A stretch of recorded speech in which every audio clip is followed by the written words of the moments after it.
All right. Is everyone here excited? You guys learned some things? Well, guess what you get to do with all of your pictures, your notes, your ideas, your thoughts, your value, right?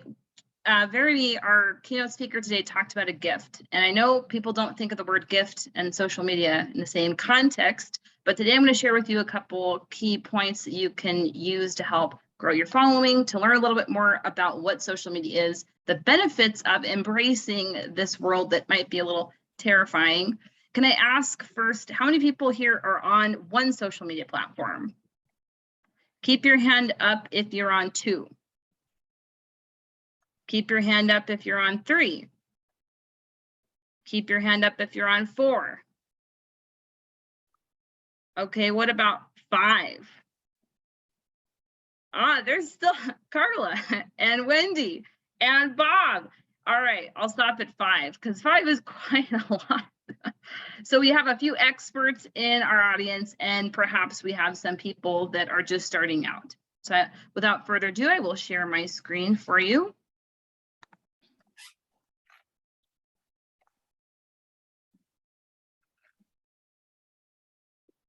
All right, today I'm here to talk to you about how to engage with social media. We're used to engaging with speeches, right? We're used to asking questions. People raise their hand, throw things in the chat. Do you remember a time when?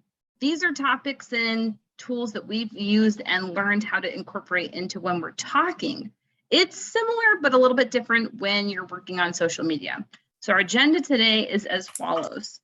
What is social media? The benefits of social media, tools, strategies, content, how to start, next steps, and overview. And at the very, very end, I'll mention it now, but also mention at the end, I have some tips for you. So if you're interested in that and you fill out in the survey, throw your email in there, we'll make sure we get a capture of who's here so that we can email everyone and you can share it with your clubs. So what is this great big world we're entering into? Dave Bear said what I think very well when he described it. Focus on how to be social, not on how to do social. It's kind of like the comment on don't be interesting, be interested. What engagement starts with is understanding that social media is not as social as we would like, and we have to make it that way. How many of us here have a friend who is me? Anybody? Maybe even some of us are that friend. Well, social media and engaging in social media is focusing on the other people, your audience. Who are you trying to attract? How are you going to get them? What content can you curate to make sure that you're getting that audience and the right message across? So focus on how to be social. Focus on the engagement part, and your social media growth will happen. There are 2.6 billion people on Facebook. That is the #1 social media platform. So if you're not on Facebook and you're not on any social media platforms, I recommend starting with this because it's the #1. And if you have focused on a lot of different platforms and you're not sure where to put most of your energy, again, 2.6 billion people. Chances are some of the people that you're trying to connect with, some of the individuals that you're wanting to reach out to are probably there somewhere. You just have to find out how to connect with them. So now that we know a little bit about what it is, which I feel most probably everybody here has some experience since it does seem like a lot of you are on platforms, what are some of the benefits to growing your social media or just engaging more? Well, obvious thing is audience. If you use it right, if you curate it with a variety of different things that I will talk about, then you're going to be focusing on who your audience is. And keep in mind that every audience is different, and likes and dislikes, people that might be perfect for one club are not going to be perfect for another. Finding the balance, finding the individuals that are right for you is extremely important. So I just want people take a second, unmute. We already know that 2.6 billion people are on Facebook. What do you think the other top contenders are? Go ahead, unmute and throw it out. TikTok. Twitter. Instagram. TikTok, Instagram. Okay. Any others? LinkedIn. YouTube. LinkedIn. Yeah. YouTube. Yeah, great answers, and all of them are. And of course, everything is constantly changing, right? TikTok is the newest. People are waiting for it to fold or explode because it's already exploded significantly. And a lot of social media platforms get really big and then shrink. That's what happened to YouTube. And so they're constantly trying to make new, innovative things to get people's attention. The problem with TikTok that people are worried about, there was a little known app. Maybe some of you have heard of it, Vine. Anybody heard of Vine? No. Okay. So for those that don't know, Vine was very, very similar to TikTok. Its whole focus was short little video clips. But for some reason, when TikTok exploded, it's held on longer than Vine. So there's kind of a debate in the social media world as to whether it's going to explode even further, maintain what it's doing, or if it's going to slow down and stop. That's what happened to that. There's quite a few social media platforms that exist that people know nothing about that also have video-based content. One of them is Fireside. Anybody ever heard of Fireside? No. Okay, so clearly there are plenty out there, but you guys already know the top contenders because that's what people are aware of. So just having a video isn't exactly what it is. A lot of it is the focus on what it is you're trying to get. And if you are getting the right people making the right content, you will definitely have a really good shot at making it viral, but also you need that for, it's kind of a relationship that is necessary, right? The platform needs to do well because people need to know about it, use it constantly, but also the individuals creating the content need to be making quality content. And I know quality is not what you think of when you see a cat running around the yard, but those are fun videos and people like them and they're popular. So even though this demographic or this graphic on the screen is kind of fun, I think some more data would be helpful in this scenario. So here is a layout, and I will be happy to share this with you. A lot of information all at once. Oh, wonderful, Serena. Thank you. So this shows the age. It shows what the primary goals of are to get this information, content strategies, and then cons for using them. So for example, YouTube, and one of the reasons why YouTube is kind of, why TikTok is really coming up there is because of the amount of time it takes to make a video.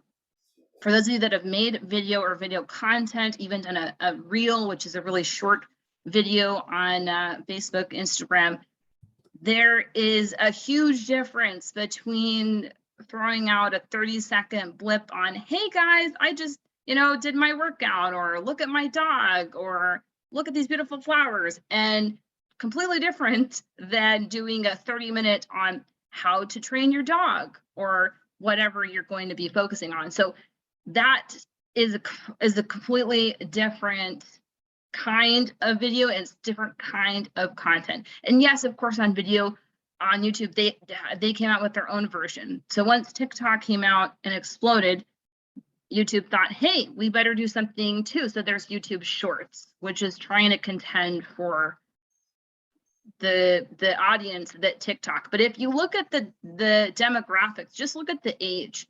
So if you see YouTube is 18 to 25, 26 to 35, TikTok is 10 to 19. That's a different age bracket. So the marketing of YouTube versus the marketing of TikTok will be different. And that's what you need to think of with your club. I know we spent a lot of time on this slide and there's a bit of information here, but like I said, you will get a copy of this particular slide if you'd like. I would like. Oh, So put your email in the chat and I will contact Serena, get her your contact info, and make sure that you get the slide. great. So Alethea rather, do you want me to, did you say that I should send my email to you? Yes, in the chat. Oh, perfect. Thank you so much. Thank you, Serena, also. Yeah, no problem. Okay, great. So I want to talk a little bit about what I do for work. I'm in marketing. I've been doing it for 6 years. And surprisingly, we don't use a lot of social media, which I guess is surprising in a way because it's so popular, but not very surprising because, well, we work with insurance companies, and insurance companies are known for privacy. Everything has to be top secret, confidentiality agreements. In fact, I just was starting to work on negotiating a contract, which before we negotiate the contract, we have to sign a confidentiality agreement to even look at the contract. So there's a lot of top secret things. So I want to just throw out here. So the age, technically the age bracket of where we're looking for people is 65% Instagram, 25% on Twitter, and 40% on Facebook. However, none of these are where I'm recommending us to focus. So I want to just, after learning a little bit more about each of the websites and where you would go to find people, where do you think our best connections for my business working with insurance companies would be found? Anybody have a guess? LinkedIn. Maybe. That would be correct. LinkedIn it is. LinkedIn is the kind of forgotten social media platform. And to be fair, it's understandable because it's different. When people think social media, what do you think?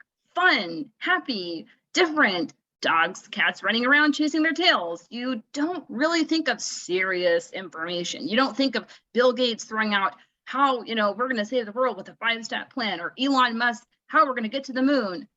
That to people is interesting, but it's not as fun as watching a YouTube short or a Facebook reel or a Snapchat or a TikTok. That's what people want for entertainment. And a lot of people connect social networking with entertainment. And it's true that you do need to be entertaining in order to engage your audience. Absolutely true. But you can be engaging even on LinkedIn, but it all comes back to finding your right audience. So when you go back to your clubs and you're thinking about how you're promoting and where you're promoting, ask the questions. What's the average age of the members? What content do they like the most? What kind of speeches are most interesting to them? What did they come to the club for? Why are they still there? Doing a short little survey with a few questions will give you a lot of information, and it will help to be able to promote and recruit the same kind of people that are there. Unless, of course, you want to toss everyone out from your club and start over, you could do that. You could go join another club, but chances are you like the club you're in and you want to create more of what already exists. So you ask a few questions, do a survey, which is the number one thing to do when you're trying to market. Survey, survey, survey. It is very, very helpful. And so I'll just take the second to plug that we have a survey for you for the entire TLI session. And we encourage you to fill it out because it helps us curate our content in the future, especially me as your incoming program quality director, to help benefit you better. So with that, let's move on to the next slide. So I wanted to include something from Forbes because everybody loves Forbes and because they actually do have some decent advice. And this fits in with the LinkedIn vibe because we are in Toastmasters where leaders are made. We're not where making fun and cat videos are made. And we're not really focused on just pure entertainment. Like our speakers talked about, we need a message, a purpose. So here's 4 quick tips. And I just want to go over a little bit on each of these. So post with a purpose and provide value. Just like Verity was talking about with providing a gift, you have a message, you have some benefit, some use that is different in your club than others, right? So what is it? What's your niche? What is it that makes you special? And when you have that, that's your purpose. And you can use that to provide value and to be able to make sure that you are engaging also with your audience, because you want to make sure you're engaging not with anybody, but the correct people. So it's really important that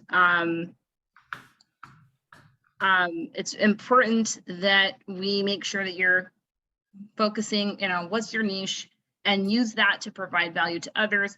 That will get you more engagement with the right people. And a lot of people, when they first start out, they just want the likes. Like, I want anyone to like it. I don't care if it's, the prince that's going to give me $1 million. I just want anyone to like my photos. But the truth is, anybody isn't really who you want, right? I mean, think about the people in your club. You have a group of people that work well together for a reason, right? So you want the caliber, you want the group that's with you to match. The third one is showing some personality, and this could be a little different, and people aren't always comfortable with this. I had an incredible meeting at this storytelling group that I'm with, and just yesterday, and this gentleman, and I won't say who it is, but he's a very renowned speaker, and he's spoken all over the world, but he gave an incredibly vulnerable speech and also added some humor to it, which shows his particular brand, his personality. And that's what people want to see. And the guests and the members, everybody was just floored because this guy was delivering this beautiful message, but it was wrapped up in his personal trials and tribulations, which shows that he's being vulnerable. It's very unusual, especially for professional speakers, to go really into the deep depths of not just what happened to them, but their poor choices that led them to the realization that they are now sharing with us today. And then add on to that, just like icing on the cake, is that he had some humor to it. So people weren't left sad and upset, but they actually were uplifted by the end of his presentation. And last, but certainly not least, consistency. It's really important to post on a regular basis to make sure that you have your audience aware of what you're doing, because people will stop following you or forget about you. And this is true for anyone that comes to your club. They come to your club. John Murray told me this. They come to your club, call within 24 hours. They like a comment. That same rule applies. Like, respond back within 24 hours. They are reaching out. They're communicating with you, and you should reciprocate so they know that you care about them. A few more. Okay, so goals and strategies. So this is important. When you're looking at who is doing well in a position, that will help you. So you find out who's doing well. If you have a club, like our group is based on storytelling, so I'll go around and look at different groups that are also doing that. What are they doing that's successful? They bring in keynote speakers, we bring in keynote speakers. Another thing is, what tools are they using? So if you look and see that they have a large following on Facebook, but not so much on LinkedIn, then if you want to be a storytelling club, you want to be successful, it's not a bad idea to follow their footsteps and focus on that. Also, strategy. It's key to make sure that people are aware of what you're doing, so you don't just jump all over the place to all these different platforms all the time. Have a flow to it, have a consistency to it. Watch when they post, how often they post, and you can start mimicking it. Once you're successful and you have a following, then you don't necessarily need to know what to do, except in the case that flexibility is needed. We all have things that happen. I mean, today we had some things that we need to be flexible on, right? That's life. So in posting and communication and engagement, you also need to be flexible. Maybe you put so much time and effort into a post and curating a video or whatever you're throwing out to the world, and you get thumbs down or people commenting mean comments, and you're thinking, oh no, just like Verity. So maybe, okay, maybe that person didn't like your message, but that doesn't mean that you couldn't learn from it, grow from it, if there is learning to be had, and perhaps modify it. Or maybe that was just one person's comment and you need to let it roll off your back. But being flexible and moving and changing with whatever is going on in the world, some big world event comes out, maybe take a moment and stop trying to publicize your next club meeting and just recognize, hey, the world's a little upside down. You want some levity, you want a break, you want a shoulder to cry on, come join us. You know, that could be a way that you can connect with people on a different level with whatever's happening in the world. Now, here's the 4 steps. Very, very simple, basic. You have your content, you create more, and then you consistently post whatever you're doing. it is important to create more content than you're actually going to use, because you will probably end up using more than you think. Can I ask how many people think, and let's do a chat and throw it in the chat this time. Alethea, tell me, how many people think that you need to post 1 time a week? Some chats. Alethea, go ahead and read them out. Anybody? 1 time a week? What about twice a week? 3 times a week? Is anyone there? So Cheryl put 3 times a week. 4 And then times? Eileen said daily. Daily. Eileen's got it. Every day if you can. Every single day. Now it might be Every hard. single day. It might be hard to start. So you can start with once a week, twice a week, whatever you're comfortable with. But the goal would be to post every single day. Think about it like exercising or eating healthy, right? When you fall down, you pick yourself back up in that moment. Because if you forgot to post, don't say, oh, and it's no big deal. Then you go ahead and make 2 more posts and post 2 the next day. You got to keep it up in posting because your audience is going to be expecting it. You want to make sure that you're continuously providing them content. The number 1 individuals that are most popular on TikTok, LinkedIn, etc., they'll even publicize. I will post without fail every 2nd and 3rd Tuesday or whatever. That's what they say. They have a plan, a strategy, and they communicate it out to their audience how often, and even sometimes the kinds of content they're going to see. So keep that in mind. Pictures and video are absolutely key. Absolutely key. The posts that get the most likes, that get the most interaction, engagement, which is what we're all trying to get to. I mean, you can have a like, which is kind of an engagement, but a comment is like the golden thing that everybody's trying to shoot for, because you want to be able to communicate with your audience. And I guess platinum or diamond would be a private DM or message, some real communication. I mean, if you threw out, hey, come to our meeting, and you get someone messaging you saying, yeah, I want to come, where's the link? That's huge. That's what you're ultimately going for. But one of the really key points is to make sure that you have pictures, right? You want to have that. You want to make sure that you have in every single post a photo or a video. Pictures are easier, and you can even use some typical ones. So you can use just, right, like a picture of a bouquet of flowers for a Mother's Day or things like that. But it's important to make sure that you have some sort of image, because without having that flashy thing, it might be hard to get people to stop in the middle of everything going on in their lives and the thousands of communications they're getting from different platforms and the people and all the demands on our time these days. It's easy for it to get lost. So even though everyone is doing pictures, it's still the number 1 thing to make sure you get to do. All right, content, a couple items on content. So most important thing about social media is how it makes you feel. That's the thing. That's one of the keys that people miss. It's less about the words on the page, and it's more about how you feel when you log off. I'm sure probably a few of us log on to social media. We see people taking trips to the Bahamas that we wish we could be taking. We see people their kids graduated, top of their class, and we're like, oh man, our kids don't even want to go to college. We see something and it makes us feel a certain way. Or maybe we see something, a friend got an award and we get really excited for them.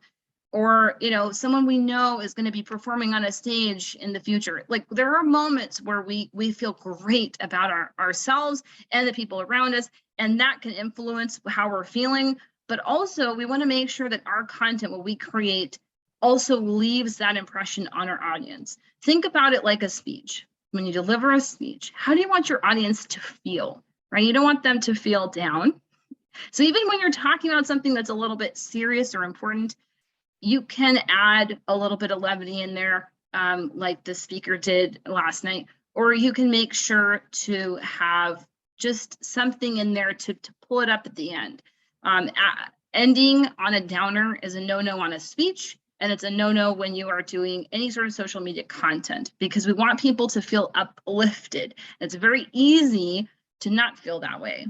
And of course, a lot of that is on the individual person themselves, but our goal as people that are trying to engage and connect, we want people to do that. They're more likely to do so. If they're feeling awesome, they're likely to like, comment, share, message. Those are the things you want them to do. That is engagement. So leave them feeling awesome, and they're more likely to engage with you. A couple things on starting and after you start the next steps. So really important is to get a calendar together. A lot of people think, I'm not going to do that. It's too much work. But with anything in life, if you schedule and plan it out, okay, Monday, Wednesday, Friday, I'm going to throw something on Facebook. Tuesday, Thursday, I'm going to throw something on TikTok.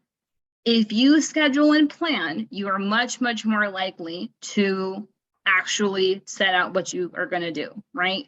If you plan it, put in your calendar, block the time out, it's going to happen more so than if you just say, oh yeah, I think I'll post once this week. So pick a day, pick a time, put in your calendar. And if you do those 3 things, you're more likely to post. And if you do that consistently, you're more likely to do it consistent. So I would start once you've decided what platform to pick a day and time and start there.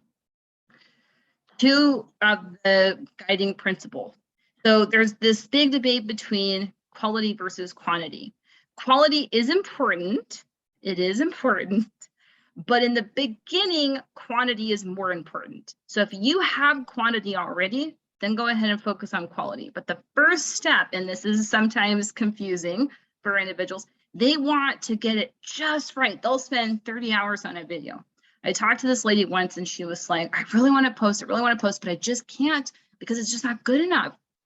And I asked, how many times did you shoot the video? She's like, 5 times. I said, okay, how many times you posted in the last week? 0. So I asked her, do you think that shooting it 5 times might be slowing you down? Yeah, it was slowing her down because she had to find time between kids, between her job, to take the time to post a video. People don't always know that when you make a video, you sometimes have a script. You memorize it just like a speech. That's why we're already in Toastmasters. We're giving speeches. We're looking at the camera. We're making wild gestures. You know, we're doing all the right things. Why don't you record it and throw that up on your club's website? It's content that's already prepared for you. And of course, videos and pictures, like I said before, critical to make sure you have those. So overview, I will just move on because I know we probably need to hop out of the room soon. So I will stop sharing at this point. And I do have an overview that I will email so that we can hop into Q&A. So I'm going to stop sharing at this point. Does anybody have any questions? Alethea, I'll let you take charge. Okay, so Eileen put in the chat, she's from Valley Stars Toastmasters. She had a question for you. Can you use other people that like live here? Eileen, if you can unmute yourself, clarify your question to Serena. Hey, Serena, thank you for a wonderful presentation. I really appreciate it. So this is my question. Example for my own business, because I don't have content. I find people's videos that are relevant and then I make comment about it. So example for Toastmasters, if I don't have, I'm really sick, so I'm sorry. So if I don't have content and we like want to recruit and stuff like that, can we use other people's videos and then make a comment about it? Okay, so one really important thing is when you use other people's videos, you may have noticed at the end of my slide deck that I gave some credits. So using other people's videos is something you should be doing only with permission. For example, we recorded Verity Price's speech because we got her permission to do so, and Lance Miller's speech because we got his permission, but we did not record her video. Her video was her own content that she curated, and it's important not to use other people's without permission. So if they give you permission, great. The only exception is when it's generic. So like I was saying, a bouquet of flowers for Mother's Day or something like that. So just as long as you have their permission, great. And definitely I would say it's really important for us to engage on other people's media, right? Give before you get is a great lesson. It applies to most things in life. So you like, comment, share someone else's content, and then invite them to do the same for yours. And if your content is similar, absolutely. But I'm Okay, talking so- about finding videos on, say, YouTube that are already made. Like Right. example, there's videos on how to make a great speech, example. Right. So there, like I said, it's really best and important to get permission from the person who created it because it is their creation. And if they're allowing you to do so, great. One good place to get videos and content is from Toastmasters International. A lot of their stuff we're okay to share and use because we are part of Toastmasters International. But I just encourage you to get permission because they may not want, for whatever reason, that video to be on your own content. So we So can. how do you get other people's, like on YouTube? You put in the comment section and you ask them if you could use it? You can post send it? them a direct. You can send them a direct message. I think we have a few other questions, but Eileen, I'm happy to talk with you about this offline. All right, no problem. Can you put your email back on the screen again? It was really fast. And now one thing for our Toastmaster Loquacious, somebody set it up who's not there anymore, and I can't post anything. And nobody seems to know how to get around this. Can I call you? So you can walk us through? Because all we can do is just like leave a message. I would like to post what's going on every time we have a meeting. Please shoot me an email. I'll see what I can do. I mean, I don't have magic superpowers that allows me to access other people's social media. And thank goodness we don't have that superpower. There's actually special requirements. You have to click on things like Facebook to allow other people to have access. So definitely shoot me an email. We'll see what I can do. Okay, so you're gonna put it back on the screen, your email? I threw it into the chat. I threw it into the chat. Okay, thank you.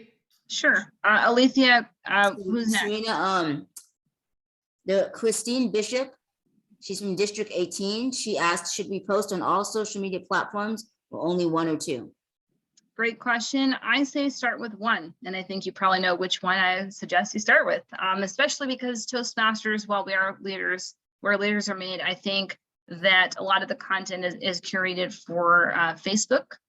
And with billions of people out there, you should be able to find some people that are your cup of tea. But I will recommend again to look at the slide deck, that section where it talks about the age range and things like that. That will help make sure where your content's best received. So I will be happy to send it out. And thank you everybody for requesting it. I just threw it together last minute, but and I have a list of resources you can have as well. Next question. Walla Rowe from Foothills Community Toastmasters was raising her hand. Walla, unmute yourself and ask a question.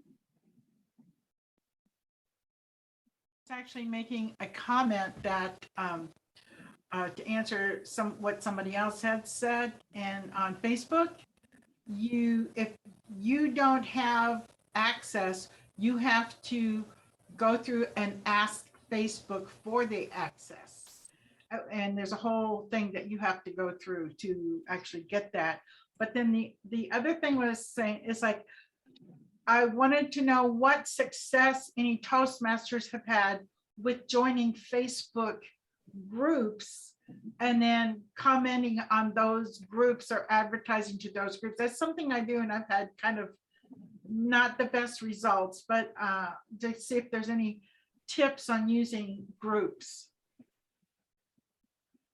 I think we only have a few more minutes. I just want to ask, does anyone have any urgent, immediate questions they wanted to throw out, or something that was not answered who is somebody that didn't speak already? Wendy, go ahead. I don't have a question, but I do have another platform meetup, and our chapter has gotten a lot of visitors and new members using that platform. So Yeah, that's a really great recommendation. So Meetup is kind of one of those forgotten things. There's also Next Door, and there's so many. I mean, that's the funny thing about social media. There's a lot of social media sites, and again, not all of them are popular. Meetup's great. Meetup does cost a fee. So I focused today on ones that were free just to make sure people had somewhere to start. But if your club has a few extra bucks in the treasury, or somebody is interested or willing to support your club and giving them an account, that's a really great tool to use, because Meetup is a good thing. But I will make a similar point that I made before, to make sure you're engaging with your audience. You have people there, invite them every meeting. If they never show up, just keep inviting them. There's a kind of I stole it and I'm changing the words a little bit, but basically you promote to somebody until they either buy or die. that's a little, I changed the words a little bit, but that's kind of the gist, is you just keep promoting. And also, I guess the exception should be noted that if they tell you to take them off your list, take them off the list, but just promote. Like Lance had said, right? It took 8 times for someone to ask him, and he went on to be a world champion. Just think of all the people that are passing by that need your club, that want to grow, that your club would be so amazing for them, and they just haven't said yes yet.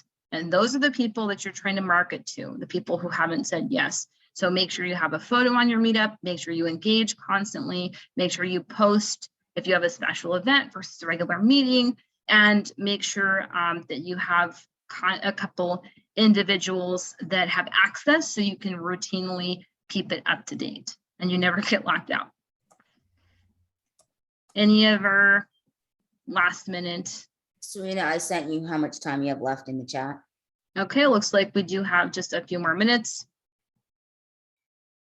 So does anybody else have any questions? Serena, I have a question for Serena. Serena, with the type of work that you do market research, or what is it that you do? A great question. So without disclosing any top secrets, confidentiality agreements, just kidding, a little. We work with insurance companies and attorney firms. We basically focus on finding the unscrupulous individuals of the world. And so they're not always wanting to be found. And we actually do use a lot of social media. So we use it more in our practice and what we do, more so than connecting with our clients. But I will say, marketing comes in a lot of different forms. And one of the things that I do is kind of ironic. When people ask me what I do, I say, I go buy cookies and donuts, and they look at me like I'm nuts. And I say, okay, well, here's the deal is, believe it or not, attorneys and examiners, insurance examiners, they'll go crazy for a donut. And it's a joke, but who here doesn't like free food, right? We all like free food. So marketing comes in different forms. And when we used to meet in person, having some cookies or a donut, one of my clubs would invite guests. They'd pay them sounds wrong. They would buy them a cup of coffee at the end of the meeting and have a little chat with them. You know, what'd you like? What'd you think? It's just a way to get to know them a little bit more one-on-one. And who doesn't like a free cup of coffee, especially as working adults? So I think it's good to have some little incentive, some little gimmick, some little extra thing. And that always is beneficial. So definitely using it in my work has been significant to having us increase our sales, which is, I guess, what I'm there for. So Thank you, Serena. That was interesting. yeah, so without any more questions, I think we're done. I'm going to stop the recording at this time.